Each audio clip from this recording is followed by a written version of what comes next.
Good morning po mga katita, mga idol. Ito na po yung nililinisan namin. Bali, kumuha na po ako ng makakatulong ditong maglinis. Gawa ng hindi na po kaya ng powers ko. At yung anak ko po ay hindi sanay din sa pagtatanggal ng damo.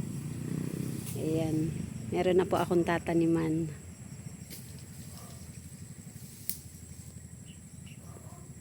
Magtatanim ako ng gabi. Mas maganda po magtanim ng gabi kapag tag-ulan. Para po mas mabilis siyang mabuhay.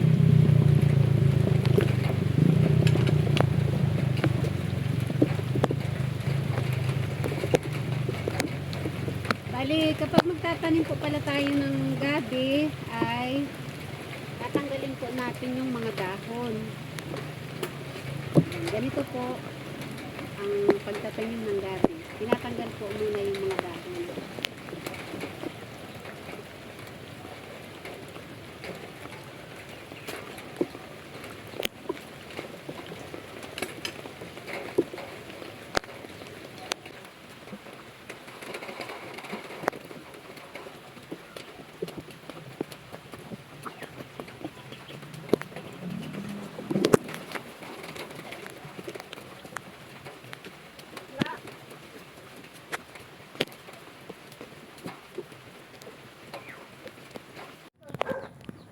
Ayan guys, mga katita, nakapagtanim na po ako ng mga gabi.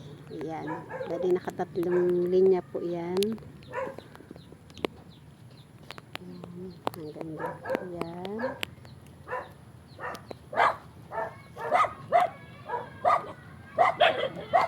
Mamaya naman po ay magtatanim ako ng balinghoy o kamoting kahoy. Ayan.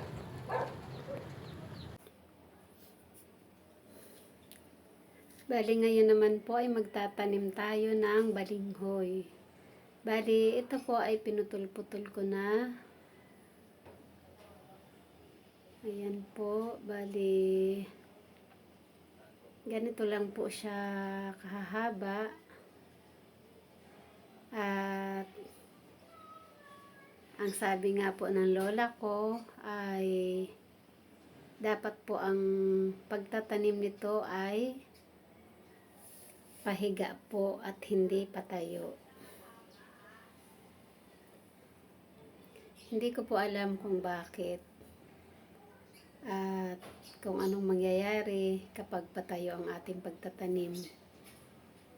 Pero dahil yun po ang kinagisnan ko, pahiga po talaga ang pagtatanim nila. At ginagaya ko po sila. Ayan.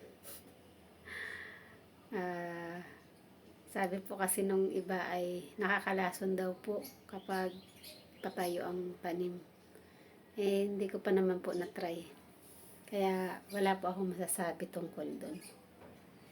Basta kapag nagtatanim pa ako ay lagi po siyang pahiga.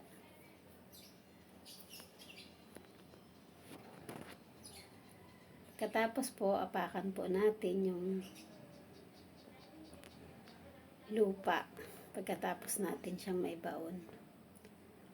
Ganyan lang po ang pagtatanim natin, mga 2 inches to 3 inches lang po ang baon po natin. Ayan. Kasi nga po kapag lumaman po siya ay mahirap po siyang bunutin kapag marami na po siyang laman.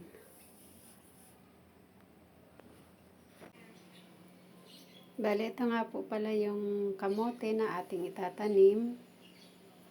Kinuha ko lang po siya dyan sa tabi-tabi.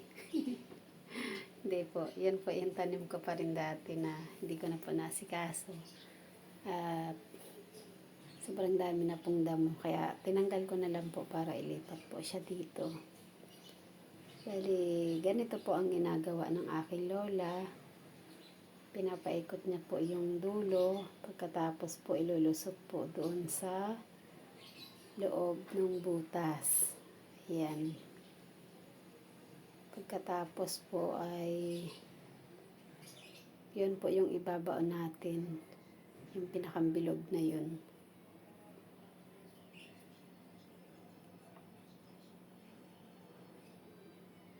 Bali, madali lang naman po siyang gawin. Ganito lang po ulit. Paikutin at ilusot doon sa butas. Ayan.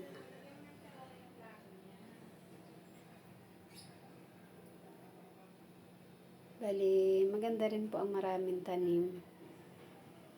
Dahil nakakatuwa rin po kapag nakita natin pagkaraan ng ilang panahon na gumanda na yung mga tanim natin at nagkaroon na ng mga laman. Pwede na natin pakinabangan. Nakakatuwa po.